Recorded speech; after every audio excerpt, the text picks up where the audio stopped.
tutorial, we're going to check when the ball hits a platform, and then that will enable us to have like a double jump move, and then we need to detect when it hits when it collides with this platform though. So we're going to go into the ball script and we're going to add to this.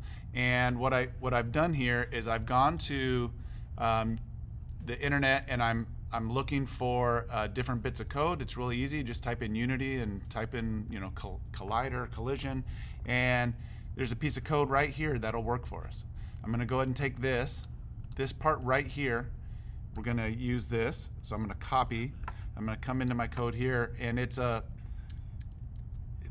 and then we are going to put the curly brackets. And so on a collision enter, it's a built-in function for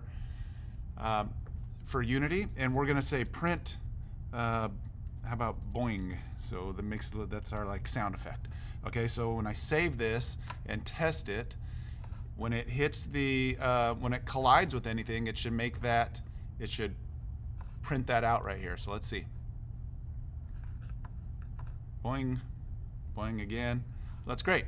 How about now we add a sound effect to this? So let me remove this because that shouldn't have been there yet for this tutorial video. So now I'm going to add a sound component, and I'm going to say audio. I'm going to type in audio source and select that, and we need a sound. Okay, so I'm going to get prepared for a sound. I'm going to make a new folder here in my assets folder. I'm going to call it sound, and then I'm going to need to add some sounds in here. Okay, so I'm going to open this folder up, or I could stay like this. And what I did is I went to the internet and I typed in Google. I typed in sound effects generator, and I just picked this first one that popped up. It's pretty cool. You could play around with all these different sound effects controllers.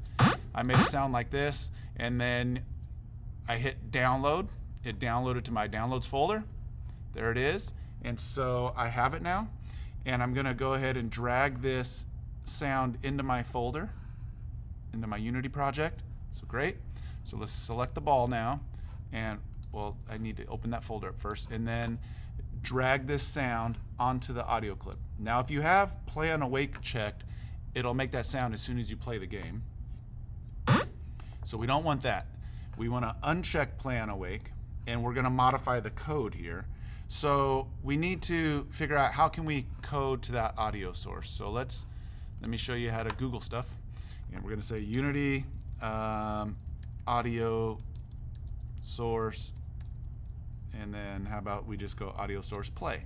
Let's see what they write here. So you need this audio source component here, and then audio source play is all we really need. So we're going to need this.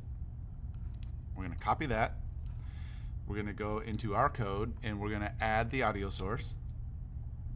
Okay, that's just adding that. We're going to look for a component, and this is a variable name. They just named that. You could have named that anything you wanted. Okay, and then let's go back to Google and say on start, we need to find this name, audio data, and we're going to look for the component that is known as the audio source. Okay, so we're going to put that in the start. And then I'm going to move one thing they did. They say audio data play right at the start of their game, but I'm going to change that and add it. Instead of this printing out the word boing, I'm going to go ahead and tell the audio data to play. So when it hits the, make sure I save this, and when it collides with something, it'll make that sound effect. So here we go. Let's see. Yep, it does. So that's good.